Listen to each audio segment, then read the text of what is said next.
నా పేరు లక్ష్మీనారాయణ.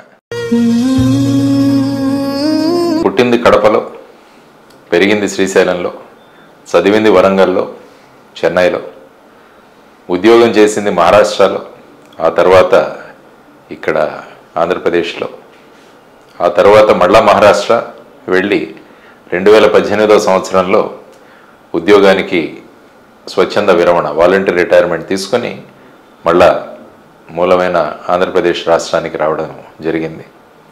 సో ఆ విధంగా ప్రక్రియ చూసుకుంటున్నప్పుడు నాన్నగారు ఇరిగేషన్ డిపార్ట్మెంట్లో ఇంజనీర్గా, అమ్మ టీచరు, తర్వాత మేము మొత్తం నలుగురం, 2 అక్కలు 1 చెల్లెలు.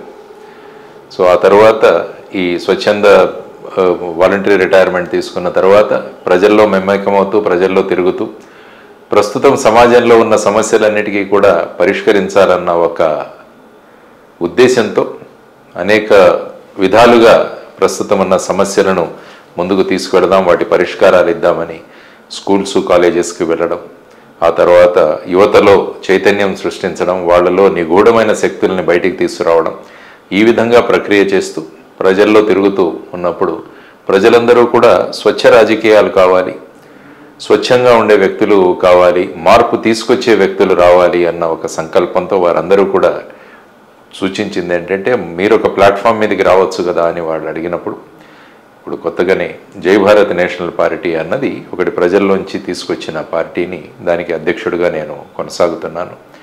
సో ఆ విధమైన ప్రయాణంలో ప్రజలందరి సహకారం, తర్వాత వాళ్ళు కోరుకుంటున్న విధానంలో నిజమైన ప్రజలే రాజులుగా కావాలి, ప్రజలే ప్రజాస్వామ్యాన్ని నడపాలి అన్న ఉద్దేశాలతో వచ్చింది ఈ జై భారత్ నేషనల్ పార్టీ అన్నది మీ అందరికీ కూడా తెలియజేసుకుంటున్నాం. అందరికీ కూడా రాజకీయాలంటే మనవి కావు, అవి ఎవరో చేయాలి అన్న సంకల్పనతో చాలామంది ఉంటారు. కానీ రాజకీయాలన్నవి మన జీవితాలను నిర్దేశిస్తాయి.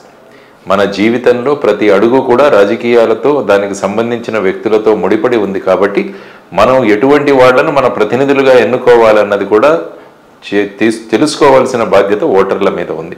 కాబట్టి ఆ విధమైన చైతన్యాన్ని కల్పించడానికి కూడా ఈ విధమైన ఈ ప్లాట్ఫామ్ మీద రావడం జరిగింది. ఎప్పుడైతే చైతన్యం ఉంటుందో అక్కడ మార్పులు త్వరగా వస్తాయి. సో ఆ ఉద్దేశంగా ఈ జై భారత్ నేషనల్ పార్టీ అన్నది ముందుకు తీసుకురావడం జరిగింది. ఉద్యోగరీత్యా నేను ఇండియన్ పోలీస్ సర్వీస్ జాయిన్ అయ్యాను 1990వ సంవత్సరంలో.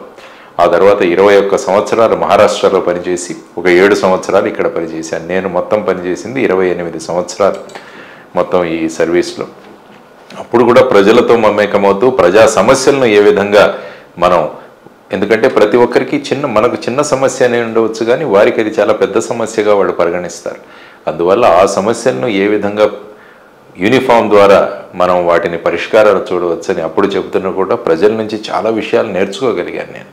ఒక ప్రజల జీవితాలు ఎలాగా ఉంటాయి, వాళ్ళ మీద దౌర్జన్యం చేసేవాళ్ళు ఏ విధంగా వాళ్ళు చేస్తారు, ఇవన్నీ కూడా తెలుసుకొని ప్రజల జీవితంలో మార్పులు తీసుకురావడానికి విశేషమైన ప్రయత్నం జరిగింది. నేను ఎప్పుడు కూడా రాజకీయాలని ప్రజాసేవ చేయడానికి ఒక ఉత్తమ మాధ్యమం అని నేను ఎప్పుడూ అనుకుంటాను. కాబట్టి ఆ విధంగా అక్కడ ఇండియన్ పోలీస్ సర్వీస్ నుంచి ఇప్పుడు ఇండియన్ పీపుల్ సర్వీస్, అక్కడ కూడా ప్రజల కోసమే చేశాము, ఇప్పుడు కూడా ఇండియన్ పీపుల్ సర్వీస్గా ఇక్కడికి రావడం జరిగింది. ఆ తర్వాత రైతాంగం గురించి కూడా అనేక విషయాలు నేను స్వయంగా కూడా ఒక 12 ఎకరాలు లీజుకు తీసుకొని గత 3 సంవత్సరాల నుంచి వ్యవసాయం చేస్తున్నాను. వ్యవసాయంలో ముఖ్యంగా సేంద్రియ వ్యవసాయం ఎలా చేయాలి, కౌలు రైతుల సమస్యలేంటి, వీటన్నిటి కూడా అధ్యయనం చేయడానికి ఈ వ్యవసాయ ప్రక్రియ, ఈ 3 సంవత్సరాల ప్రయాణం చాలా నాకు ఉపయోగపడింది. సో ఈ విధంగా ముఖ్యంగా ఇప్పుడు భారతదేశంలో ఉన్న యువశక్తిని ఏ విధంగా మనం ప్రేరేపించాలన్నదే ప్రధానమైన ఎజెండా. అందువల్ల యువతరాన్ని కనుక ప్రేరేపించగలిగితే, యువతరంలో ఉన్న నిగూఢమైన శక్తుల్ని మనం కనుక బయటికి తీసుకురాగలిగితే వారందరూ కూడా చక్కని బాటల్లో వెళ్ళి మంచి జీవితాలు, ఒక మంచి సమాజం ఏర్పడుతుందని ప్రగాఢంగా నమ్ముతాను నేను. సో ఆ విధమైన యాత్రలో మనం అందరం కలిసి పనిచేద్దాం, అందరం కలిసి ఒక మంచి సమాజాన్ని ఏర్పాటు చేద్దామన్న ఈ చిరు సంకల్పనతో మీ ముందుకు వస్తున్నాను.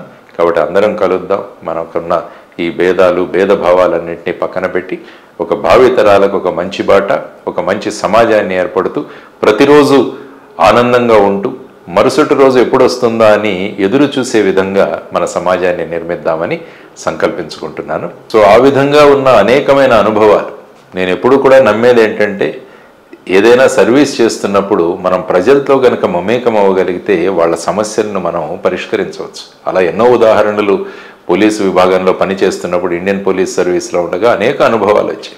నాందేడ్లో పనిచేస్తున్నప్పుడు వాళ్లకు రైల్వే లైన్ తీసుకురావడం కానీ, అనేక విషయాల్లో వాళ్లకు సహకరించడం కానీ, ఇవన్నీ కూడా జరిగాయి. అక్కడ ఉన్న రైతుల సమస్యలను ఏ విధంగా ముఖ్యమంత్రి దగ్గరికి తీసుకువెళ్ళి వాళ్లకు గిట్టుబాటు ధర కల్పించడం కూడా సాధారణంగా అనుకుంటే ఇది పోలీసు వాళ్ళ పని అంటేనే చాలామంది అడిగేవారు. కానీ మనము ప్రజా సమస్యలు ఎప్పుడైతే మన సమస్యలు అనుకుంటామో అప్పుడు పరిష్కారాలు కూడా మనకు దొరుకుతాయి. మన ఆలోచన పరిధి తర్వాత ప్రతి ఒక్కరూ కూడా నిత్య విద్యార్థిగా ఉండాలని నేను ఎప్పుడు చెబుతూ ఉంటాను. మనం ఏమనుకుంటామంటే మనం స్కూలు కాలేజీ చదివేశాం, డిగ్రీలు వచ్చేసాయి కాబట్టి ఇంకా చదవాల్సిన అవసరం లేదని చాలామంది అనుకుంటారు. కానీ ప్రతి క్షణం కూడా మనం నిత్య విద్యార్థులుగా ఉండగలిగితే ఏంటంటే ప్రతి ఒక్కరి దగ్గర నుంచి కూడా మనం నేర్చుకోగలం. సో ఆ విధమైన ఆలోచన విధానంలో వెళ్ళాలని యువతరానికి కూడా నేను చెబుతుంటాను. కాబట్టి ఇల్లు, బడి, గుడి అన్నవి మన జీవితంలో చాలా ప్రధానమైన పాత్ర పోషిస్తాయి. అందువల్ల ఇంటిలో ఉన్న తల్లిదండ్రులు కూడా పిల్లల పెంపకంలో, తర్వాత పాఠాలు చెబుతున్న టీచర్లు కూడా కేవలం సిలబస్ కంప్లీట్ చేయడం మాత్రమే కాదు, ఆ వ్యక్తిలో సమూలాగ్రమైన మార్పు తీసుకురావాలన్న బాధ్యత కూడా మాకుంది అన్నప్పుడు ఆ విద్యార్థి ఒక దేశానికి ఉపయోగపడే పౌరుడిగా తయారవుతాడన్నది ఆ సంకల్పన. కాబట్టి ఈ అన్ని ఆలోచనలు చేసుకుంటూ ముందుకు వెడతాం. ఇదే నా జీవితం.